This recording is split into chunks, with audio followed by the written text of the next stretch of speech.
예, 감사합니다.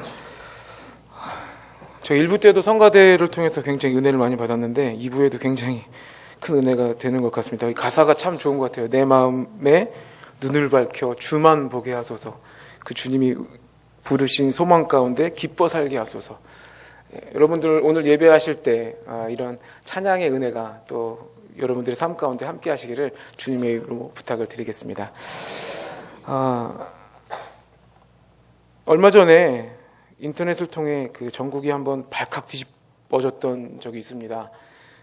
그것은 다름 아니라 그 초등학교 3학년짜리가 10살짜리죠. 그 아이가 지은 시, 동시 때문에 그렇습니다. 동시. 그런데 이게 말이 동시지요. 예, 실제로는 인터넷에서는 잔혹시라고 불리워졌습니다. 근데 이게 사실은 제가 주일날 아침부터 여러분들에게 이 내용이 굉장히 잔인하거든요. 그래서 지금 이걸 읽어드릴까 말까 고민을 하다가 아마 요즘 세대를 대변하고 있는 시 같아요. 그래서 죄송스럽지만 제가 여러분들에게 이 말씀을 좀 읽어드리려고, 이 이야기를 읽어드리려고 합니다. 일단은 10살짜리 아이가 썼다는 걸 염두에 두시고 한번 들어보셨으면 좋겠습니다. 제목이 학원 가기 싫은 날이에요. 학원 가기 싫은 날. 학원에 가고 싶지 않을 땐 이렇게 엄마를 씹어 먹어. 삶아 먹고 구워 먹어. 눈가를 파먹어. 이빨을 다 뽑아버려. 머리채를 쥐어뜯어. 살코기로 만들어 떠먹어. 눈물을 흘리면 핥아먹어. 심장은 맨 마지막에 먹어. 가장 고통스럽게. 이게 10살 먹은 애가 쓴 거예요.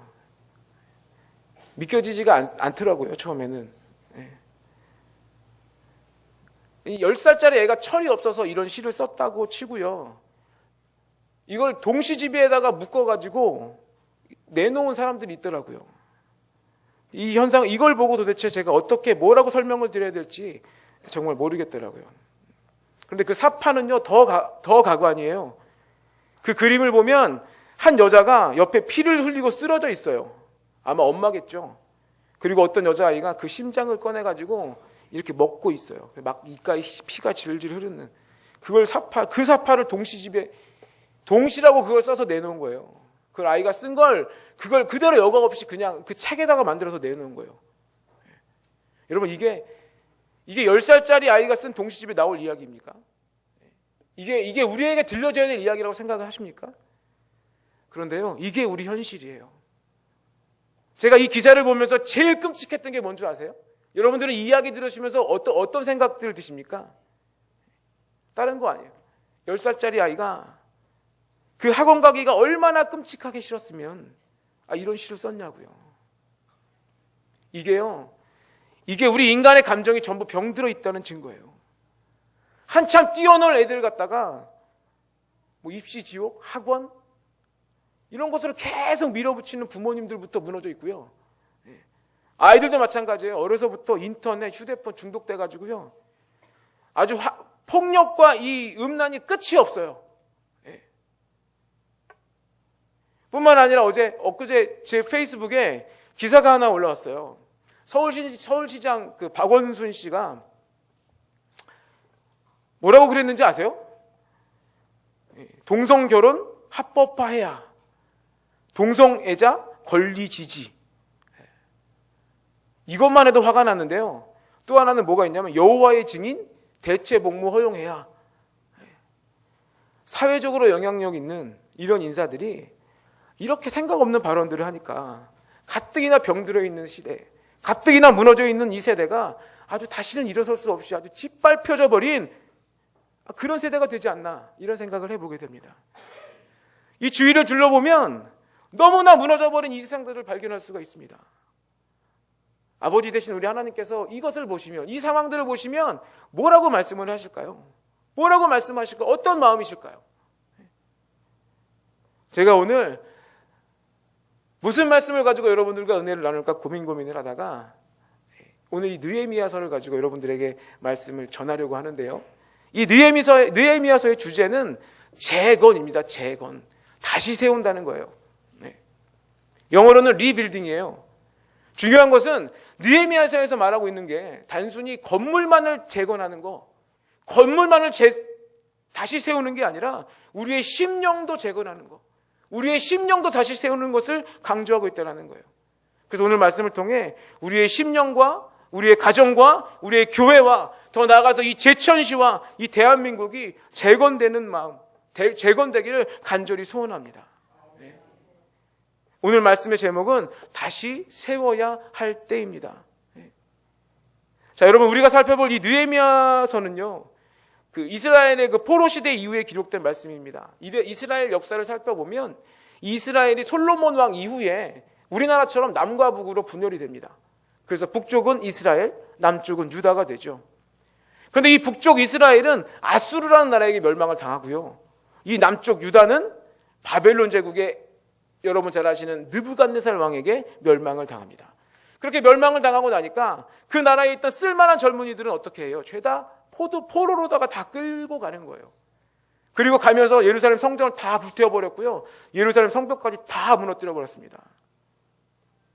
그리고 나서 이 바벨론 제국이 나중에 어느 나라한테 멸망을 당하냐면 성경에는 바사라고 이야기를 하는데요. 여러분들이 아시는 이 페르시아에 의해서 이 바벨론이 멸망을 당합니다. 그래서 이 페르시아가 결국에는 그 당시 그 지역의 패권을 차지하게 되는데 이때 스룹바벨이라고 하는 사람이 이스라엘 백성들 중에 포로로 잡혀갔던 이스라엘 백성 중에 일부를 데리고 이스라엘로 귀환을 해요. 1차로 돌아옵니다. 바사 왕이었던 고레스 왕의 도움을 받아서 1차로 돌아와요. 그리고 와서 이 스룹바벨이 했던 일이 뭐였냐면 그 바벨론에 의해 무너졌던 그 성전을 다시 세웁니다. 이게 성전이 무너진 지 70년 만에 세우는 거예요. 그런데 이때는 스룹바벨은 오로지 성전만 재건을 했지 그 성벽은 손도 못 댔어요. 여러분, 지금이야 안 그렇지만 예전에는 이 성이라고 하면은 성전도 중요하고 뭐 다 중요하지만 이것을 둘러싸고 있는 성벽이 굉장히 중요합니다. 이게 없으면 외적이 침입을 해도 막을 수가 없고요. 뭐 구분도 안 되기 때문에 이 성벽이 굉장히 중요했거든요. 그래, 이 스룹바벨은 성전만 건축을 하는데요. 그 다음에 이제 또 시간이 한참 지나고 난 뒤에 이제 2차로 에스라가 또 그 중에서 또 일부를 데리고 2차로 귀환을 합니다. 그리고 이스라엘에 와서 예루살렘에 돌아와서 이 성벽을 재건하려고 하는데 그래도 시작은 잘했어요. 그래서 열심히 잘 만들고 있었습니다. 그런데 주변에 있는 이방인들이 그걸 가만히 두고 보질 않는 거예요. 그 중에서 대표적인 사람이 르훔이라는 사람하고 심세라는 사람이었어요. 이 사람이 아닥사스다. 발음이 좀 어렵습니다. 아닥사스다 왕에게 가서 상소하기를 뭐라고 이야기를 하냐면 지금 이 이스라엘 백성들이 예루살렘 성벽까지 쌓으면 이거 지금 우리 페르시아에게 이게 지금 반항하는 거고요. 이 사람들이 반역을 일으킬 위험이 있습니다. 그래서 상소를 올리는 거예요. 그래서 그래? 그러면 이제 그만. 그래서 성벽 재건도 중단이 됩니다. 자, 그 이후에 14년이라는 시간이 흘렀습니다. 그리고 나서 오늘 본문의 주인공인 느헤미야가 등장을 하는 거예요. 성벽 재건이 중단된 지 14년 이후에 느헤미야가 등장을 하는 거예요. 오늘 본문 1절과 2절 말씀에 보면 아닥사스다 왕 20년, 그러니까 지금으로 치면 주전 445년 어느 날 느헤미야는 고향을 다녀왔던 형제 하나니아라는 사람과 몇몇 사람을 만납니다. 그리고 그들에게 물어보는 거예요. 지금 예루살렘이 어떻습니까? 지금 우리 동족들이 어떻게 살고 있습니까? 지금 예루살렘 성벽이나 성전이 어느 정도로 회복이 되었습니까? 그랬더니 이 하나니아 사람들이 뭐라고 이야기를 하는지 우리 2절, 3절 말씀 한번 읽어보도록 하겠습니다. 2절, 3절 시작. 내 형제들 가운데 하나인 하나니가 두어 사람과 함께 유다에서 내게 이르렀기로 내가 그 사로잡힘을 면하고 남아있는 유다와 예루살렘 사람들의 형편을 물은즉 그들이 내게 이르되 사로잡힘을 면하고 남아있는 자들이 그 지방 거기에서 큰 환난을 당하고 능욕을 받으며 예루살렘 성은 허물어지고 성문들은 불탔다 하는지라. 이 느헤미야는요 이미 14년 전에 에스라가 갔잖아요. 성벽 세운다고 갔잖아요.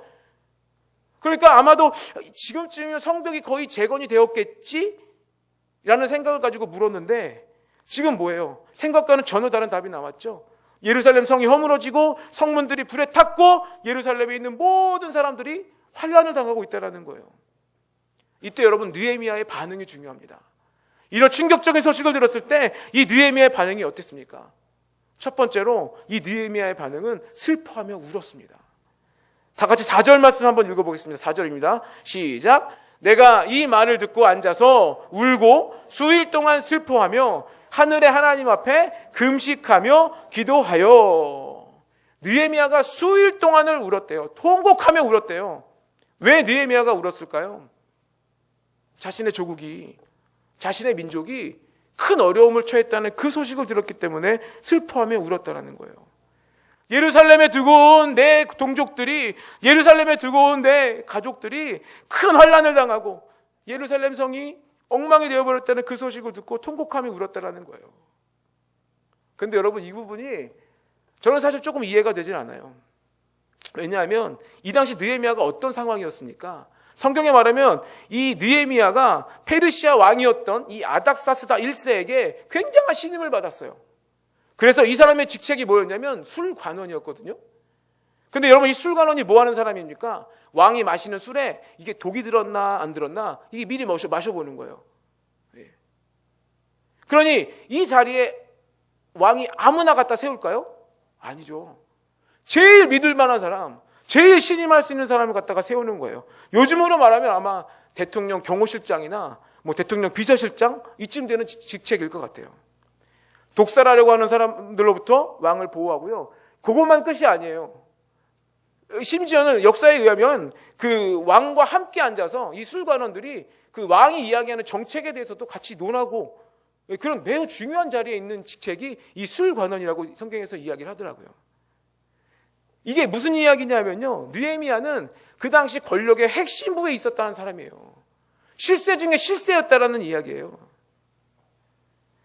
근데 여기서 우리가 눈여겨볼 부분이 뭐냐면요, 이 사람이 포로로 끌려간 사람으로서 출세하기가 어렵지 않았을 거예요. 근데 정말로 어떻게 하나님의 은혜로다가 최강국이었던 페르시아의 최고로 높은 자리 중에 한 자리를 지금 차지하고 있는 거란 말이에요.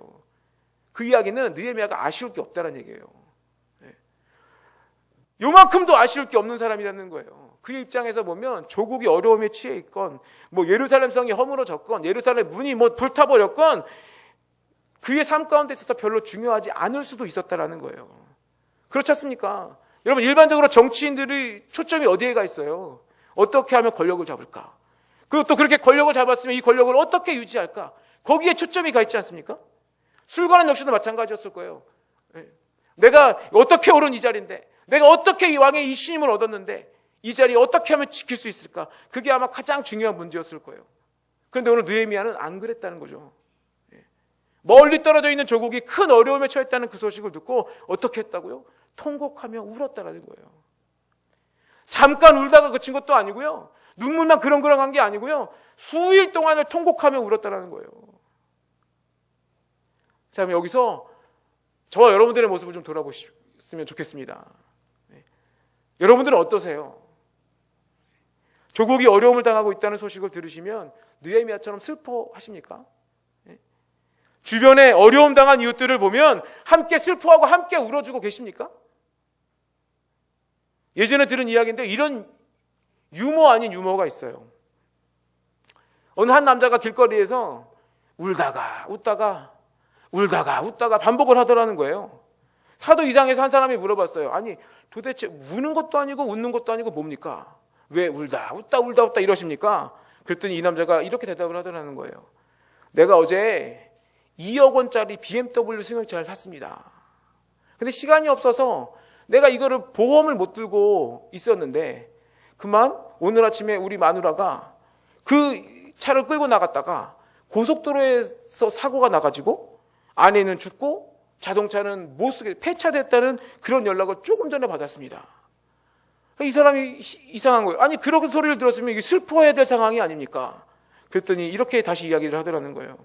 사실 요즘에 내가 우리 아내하고 사이가 안 좋아서요, 이혼하려고 했는데 아내가 죽었다는 소리 들으니 웃음이 나오고 어젯밤은 2억 원짜리 BMW 승용차가 폐차가 되었다고 하니 눈물이 나온다는 거예요. 이게 그 당시에 제가 들을 때는 웃으라고 한 얘기예요. 재밌으세요? 웃으라고 한 이야기인데 저는 이 이야기가 시사하는 바가 굉장히 크다고 생각을 해요. 요즘 우리 시대를 사는 사람들이요, 울어야 될 때 울지를 못해요. 그리고 웃어야 될 때 웃지 못해요. 울어야 될 때 웃어야 될 때를 분간을 못하는 거예요. 그런 어리석은 인생들이 너무나 많다라는 거예요. 우리 믿는 사람들은 달라요? 우리 그리스도인들은 좀 다릅니까? 천만에요. 마찬가지예요. 아니 오히려 더 할지도 몰라요. 여러분 요즘 시대는요 눈물이 메말라가고 있는 시대입니다. 눈물을 보기 힘든 세상이 되어가고 있어요. 우리 시대를 살아가는 가장 큰 비극이 저는 눈물이 메말라가는 거라고 생각을 해요. 웃고 즐기는 일에는 얼마나 적극적인지 모릅니다. 그래서 여러분 TV를 봐도요 요즘에 그 TV 시청률 1, 2, 3위는 대부분 보면 웃고 즐기는 개그 프로그램이에요. 무슨 흔히 얘기하는 그 뭐라 그러죠? 아무튼 그런 재밌는 프로그램, 웃기는 프로그램들이에요. 그래서 깊게 생각하는 시사 프로그램, 무슨 역사 스페셜, 이거 얼마나 중요해요. 이런 거는 저 하위에 있어요. 금방 없어져요. 설교도 그래요. 말씀을 깊게 해석하고 설교하는 강해 설교요? 안 들어요. 다 잡니다. 재미있고 웃기게 하는 설교, 그런 설교자들이 인기가 많아요. 물론 복잡한 세상에서 좀 웃으면서 스트레스도 좀 풀고 기분도 전환하는 거 필요하죠. 그거 좋아요. 그런데 너무 한쪽으로만 치우치면 안 된다는 것을 여러분 기억하시기 바랍니다. 우리 삶 속에 웃음도 필요합니다. 뭐 웃으면 복이 온다고요? 웃으면 건강해진다고요? 웃음도 필요해요. 그러나 여러분 우리 삶 가운데 눈물도 반드시 필요합니다. 왠지 아세요? 왠지 아세요? 우리 하나님께서는요 눈물을 보시기 때문에 그래요. 마태복음 5장에 보시면 여러분들 잘 아시는 8가지 복에 대한 이야기가 나와요. 우리가 흔히 팔복이라고 이야기를 하죠. 그 중에 하나가 뭐냐면 애통이라는 복이에요. 우리 마태복음 5장 4절 말씀입니다. 한번 다 같이 읽어보도록 하겠습니다. 시작. 애통하는 자는 그들이 위로를 받을 것이며. 누가 복이 있대요? 애통하는 자가 복이 있대요. 여러분 애통하는 자에게 복이 있는 줄로 믿습니다. 하나님께서는요 눈물을 흘리며 애통하는 자를 위로해 주시는 줄로 믿습니다. 그리고 그 눈물의 기도 가운데 응답하시는 줄로 믿습니다. 바라기는요 여러분들의 삶 가운데 어떤 문제들이 있으십니까? 아픔들이 있으시고 괴로움들이 있으십니까? 애통하는 자를 위로하시는 그 주님 앞에 나아가십시오. 그리고 애통하는 기도에 응답하시는 그 하나님을 기대하시면서 눈물로 기도하신 여러분들이 되시기를 주님의 이름으로 축원합니다. 그런가 하면 두 번째로 느헤미야는요 눈물도 흘렸지만 금식하면서 기도했어요. 고향의 충격적인 소식을 듣고 금식하며 기도했다고요. 성경에 보시면 많은 그 성경의 인물들이 하나님의 역사를 일으키는 많은 사람들이 나오는데요. 이 사람들이 특징들이 있어요. 뭐냐면 중요한 일이 있을 때마다 금식하면서 기도하더라고요. 제가 며칠 전에 어느 집에 신방을 갔는데 권사님들이 모여서 얘기를 막 하시더라고요. 이제는 늙어서 금식하기도 힘이 들어요. 늙어서 금식 안 된대요. 그러나 여러분 성경에서 말하는 이 진리는 늙어도 연약해도 금식하시면 하나님께서 응답하신 줄로 믿습니다. 제가 하는 말이 아니에요. 우리 사무엘상 1장 7절 말씀 한번 볼게요. 다 같이 한번 읽어보겠습니다. 시작. 매년 한나가 여호와의 집에 올라갈 때마다 남편이 그같이 하매 분이 나가 그를 격분시키므로 그가 울고 먹지 아니하니. 자, 이 이야기는 뭐예요? 한나가 지금 왜 기도하러 올라가는 거예요? 아들이 없어서 아들을 낳기 위해서 기도하러 올라가는데 지금 올라가서 기도할 때 뭐 어떻게 기도했다라는 거예요? 울면서 먹지 않고 기도했다라는 거예요. 그런가 하면 우리 페르시아 왕비였던 에스더도 그래요. 에스더 4장 16절 말씀이요. 다 같이 한번 읽어보겠습니다. 시작. 당신은 가서 수산에 있는 유다인을 다 모으고 나를 위하여 금식하되 밤낮 3일을 먹지도 말고 마시지도 마소서. 나도 나의 시녀와 더불어 이렇게 금식한 후에 규례를 어기고 왕에게 나아가리니 죽으면 죽으리이다. 자, 보세요. 이 에스더 왕비였음에도 불구하고 민족의 구원을 위해서 금식하면서 기도하잖아요. 사무엘하 1장 12절 말씀이에요. 다 같이 읽습니다. 사울과 그의 아들 요나단과 여호와의 백성과 이스라엘 족속이 칼의 죽음으로 말미암아 저녁 때까지 슬퍼하여 울며 금식하니라. 이게 지금 누구 이야기냐 하면요, 다윗이 이야기예요. 다윗이 사울과 사울의 아들, 자기의 가장 사랑하던 친구 요나단이 죽었다는 이야기를 듣고 저녁 때까지 슬퍼 울면서 금식했다잖아요. 사도행전 13장 3절 말씀이요. 이에 금식하며 기도하고 두 사람에게 안수하여 보내니라. 이 두 사람이 누구일까요? 바울과 바나바예요. 안디옥 교회가 바울과 바나바를 선교사로 파송하기 전에 금식하면서 기도해서 보냈다라는 거예요. 뿐만 아니라 신명기 9장 9절 말씀이에요. 다 같이 한번 읽습니다. 그때에 내가 돌판들 곧 여호와께서 너희와 세우신 언약의 돌판들을 받으려고 산에 올라가서 40주 40야를 산에 머물며 떡도 먹지 아니하고 물도 마시지 아니하였더니. 모세 이야기죠. 모세가 시내산에 올라가서 하나님께로부터 언약의 돌판을 받을 때, 십계명의 돌판을 받을 때 40일 동안 금식했다라는 거 아니겠습니까? 예수님도 그랬잖아요. 예수님도 공생애를 하시기 이전에 친히 40일 동안을 금식하시면서 기도하셨어요. 여러분, 금식한다는 것은요, 포기한다는 거예요. 뭘 포기하는 거예요? 우리가 즐기는 것들을 포기한다는 거예요. 우리가 좋아하는 거 포기하고 오로지 누구에게, 하나님에게만 우리의 시선, 우리의 관심을 집중하겠다는 것을 의미하는 거예요. 인간에게 있어서 제일 중요한 게 의식주라면서요. 가장 중요한 셋 중에 하나예요. 식욕을. 사람에게 가장 기본적인 욕망인데 이 욕망까지 억누르고 하나님 앞에 간절하게 금식하면서 기도하는 것이 힘이 들죠. 힘이 들지만 여러분, 그만큼 능력이 있다는 것을 믿으시기 바랍니다. 식사하면서 기도하실 수 있어요. 그런데 우리 이사야서 58장 6절 말씀 보시면 왜 우리가 금식 기도를 해야 되는지 분명하게 알 수가 있습니다. 다 같이 한번 읽어보겠습니다. 시작. 내가 기뻐하는 금식은 흉악의 결박을 풀어주며 멍에의 줄을 끌어주며 압제당하는 자를 자유하게 하며 모든 멍에를 꺾는 것이 아니겠느냐. 왜 우리가 금식 기도해야 된다고요? 하나님께서 기뻐하시니까.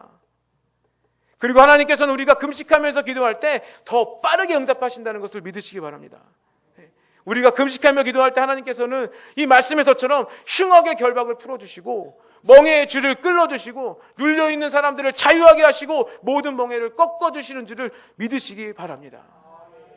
그런가 하면 이 금식 기도는요, 이게 육체적으로도 굉장히 유익합니다. 제가 일산에 있는 한서망교회 그 류영모 목사님이라고 계세요. 이 목사님이 세미나를 하셔서 제가 그 세미나에 갔다가 선물 받은 책이 한 권 있는데 그 책에 보니까 재미있는 이야기가 있어요. 그분이 뭐라고 이야기를 하시냐면요, 현대인들이 음식을 너무 많이 먹어서 병에 걸린다는 거예요. 동맥경화, 위장병, 암, 성인병, 이 다 음식 잘 먹어서 그런다는 거예요. 근데 제가 그 말에 동감이 되더라고요. 왜냐하면 현대인들이요, 왜 먹어요? 배고파서 먹어요? 아니에요. 현대인들이 먹는 이유 제가 한번 따져볼까요? 일단 맛있다고 먹고요. 그 중에 영양분이 많으니까 먹고요. 건강에 좋다고 먹고요. 피부에 좋다고 먹고요. 예뻐진다고 먹고요. 보기 좋아서 먹고요. 허영으로 먹고요. 탐욕으로 먹어요. 친구들하고 의리 때문에 먹고요. 교제하느라고 먹고, 이게 공무상 손님 접대하다 보니까 먹어요. 그러다 못해 이제는 맛있다고 소문난 집 찾아가서까지 먹어요. 그래서 현대인들이 먹어서 생기는 병에 시달리고 있다고 그 목사님 그렇게 이야기를 하시더라고요. 이와 관련해서 프랭크 매크라는 의사 선생님은 그 건강을 위한 금식법, 이런 책에서 적당한 금식은 건강을 회복해주는 매우 유용한 방법이라고 주장을 하고 있더라고요. 그래서 그 책의 내용을 보니까 이런 거예요. 금식은요, 몸의 기관들을 쉬게 해준다는 거예요. 그렇잖아요. 우리 권사님 90년 넘게 우리 살아보신 권사님도 계신데 90년 동안 드시고 얼마나 힘들게 일을 했겠어요. 근데 우리가 금식하면 잠깐이라도 얘네들이 좀 쉬고 편안하게 있을 수 있다는 거죠. 그렇게 되면 어떤 일이 벌어져요? 불필요한 체중도 빠지고요. 그리고 이게 금식을 해보신 분들은 아시겠지만요, 3일 금식, 5일 금식 이렇게 하다 보면 이게 먹는 게 없어서 소변이나 이런 것들이 좀 이렇게 맑게 나올 것 같은데 오히려 더 탁하게 나와요. 그게 뭐냐면 몸에 있는 이물질, 독소들이 다 빠진다는 거거든요. 그래서 피도 맑아지고 장도 깨끗이 청소가 된대요. 이게 제 얘기가 아니라 이 책에 나온 이야기입니다. 간과 신장에 굉장히 유익하다고 이야기를 하더라고요. 물론 딱 한 번 한다고 그게 되는 게 아니에요. 딱 한 번 굶어서 되는 게 아니라 정기적으로 이렇게 금식하시면 몸에 굉장히 유익을 하다고 하더라고요. 그래서 제가 말씀드리고자 하는 것은 이거예요. 여러분, 금식 기도는요, 두 가지로 다 유용한 거예요. 영적으로는 어때요? 하나님의 역사를 일으키니까 좋고, 우리의 육체적으로는 어때요? 우리가 건강해지니까 또 좋고. 그런 여러분, 혹시 삶의 문제들을 고민하고 걱정하시는 분들 계십니까? 여러분, 금식 기도 한번 해보세요. 육체적으로도 유익을 얻고 또한 영적으로도 기도 응답의 역사들을 체험하시는 저와 여러분들이 될 줄로 믿습니다. 다시 한번 우리 4절 본문 말씀 한번 보겠습니다. 다시 한번 읽어볼게요. 시작. 내가 이 말을 듣고 앉아서 울고 수일 동안 슬퍼하며 하늘의 하나님 앞에 금식하며 기도하여. 느헤미야는 알았어요. 뭘 알았냐면 이 금식 기도의 능력을 알았단 말이에요. 그래서 충격적인 그 고국의 소식을 듣고 난 다음에 금식 기도했습니다. 언제까지 했어요? 성경에 보시면 하나님께서 아닥사스다 왕의 마음을 움직여 주시기까지 무려 넉 달 동안을 금식했다 그래요. 그때 이 이야기를 했더니 넉 달 동안 한 사람이 어떻게 안 먹고 살아요? 막 이런 거 따지시는데 뭐 얼만큼 이거 중요한 게 아니라 넉 달 동안 어찌됐건 뭐 하루에 한 끼를 금식, 그런 내용은 중요한 게 아니라 그만큼 간절한 마음으로 기도했다라는 거죠. 제가 처음에 말씀드렸죠. 여러분, 눈물을 말씀드렸어요. 눈물 중요하죠. 우리의 눈물 너무나 귀하고 소중한 것입니다. 그런데 우리가 기억해야 될 것은요, 울기만 하면 안 돼요. 네. 여러분, 종종 슬픈 영화, 드라마 보시면 어때요? 우세요? 네. 저는요, 제가 눈물이 참 많아요. 그래서 저 서럽게 하지 마세요. 제가 그럼 펑펑 울 수도 있어요.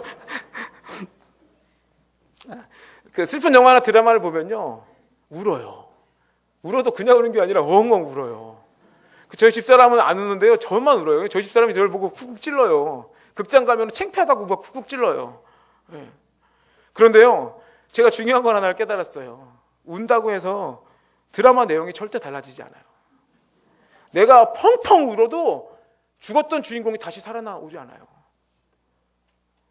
여러분, 역사적으로 보실 때 수많은 사람들이 수없이 많이 울었어요. 여러분, 일본에서, 이 가까운 나라 일본에서 쓰나미로 수많은 사람들이 죽은 거 볼 때 우셨죠.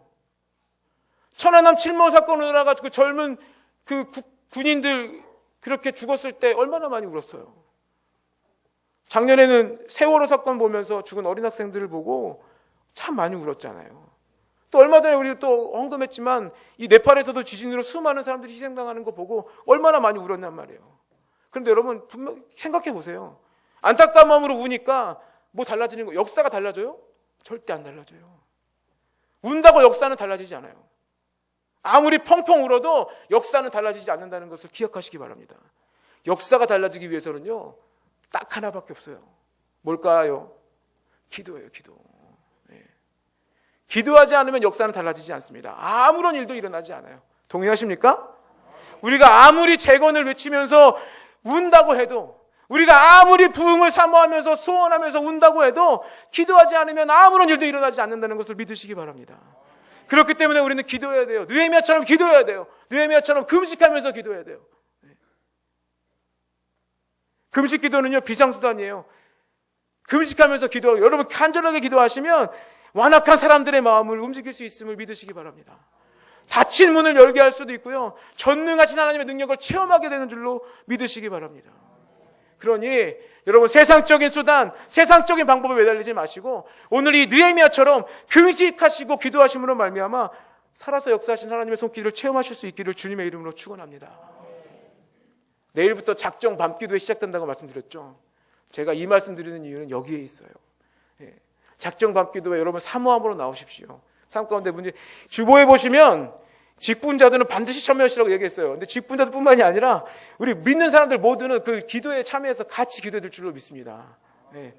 우리 제가 성령에 대한 이야기 계속 우리가 할 건데 오셔서 같이 기도하고 찬양함으로 크신 은혜 누리시기를 주님의 이름으로 부탁을 드리겠습니다. 제가 마지막으로 이 미국의 링컨 대통령 이야기를 좀 소개해드리고 말씀을 맺으려고 그래요. 이 링컨 대통령, 믿음 좋은 굉장히 신실한 대통령이었잖아요. 그런데 이 링컨이 남북 전쟁이 진행되던 1863년 4월 3일 이날을 금식 기도의 날로 선포를 했어요. 그리고 국민들에게 간절하게 이렇게 호소했습니다. 근데 이 호소의 내용이 오늘 우리를 보고 하는 내용 같아요. 오늘의 무서운 재앙은 선조들의 죄에 대한 형벌일 수도 있습니다. 우리는 계속적인 성공과 부요 속에서 너무 교만해져 있었습니다.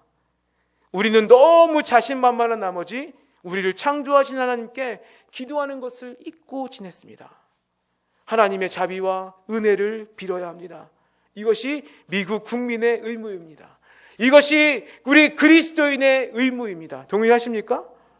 당시 남군에 속했던 소수의 사람들이 이 대통령의 이 연설을 듣고 이날 하루 동안 다 금식하면서 동참했다 그래요. 그리고 간절히 눈물로 기도했다 그래요. 그리고 그 기도를 들으신 하나님께서 남북전쟁을 승리로 이끌어 주셨고요.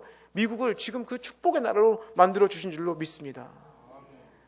여러분들은 무엇을 위해서 눈물을 흘리세요? 눈물은 두 가지예요. 하나는 자기를 위해서 흘리는 눈물이 있고요. 또 하나는 남을 위해서 흘리는 눈물이 있어요.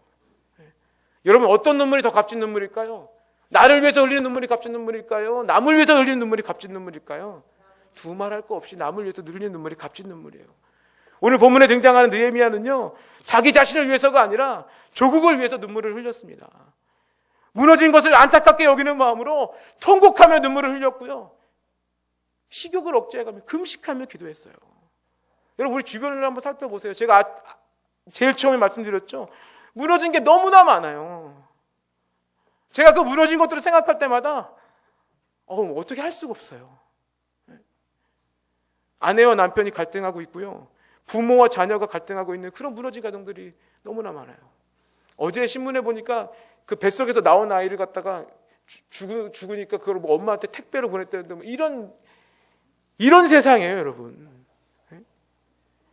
그뿐만 아니에요. 영적으로 무너져서요. 하나님의 품을 떠난 사람들이 너무나 많이 있어요.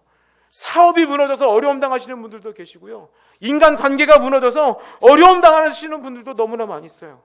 여러분, 그런 우리가 무너졌던 것들을 다시 세우기 위해서 뭐 해야 될까요? 바로 지금 우리가 해야 될 게 뭘까요? 우는 거예요. 우는 거예요. 우리에게 필요한 것은 눈물인 것을 믿으시기 바랍니다. 말라버린 우리의 눈에서 중보의 눈물이 회복되어야 될 줄로 믿습니다. 그런데 마냥 울기만 해서 안 된다고요. 그냥 울기만 하면 안 된다고요. 느헤미야처럼 무너진 것들을 가슴에 품고 간절한 마음으로 기도하시면서 우시라고요. 여러분 이사야 38장에 보시면 히스기야 왕이 죽을 병에 걸렸습니다.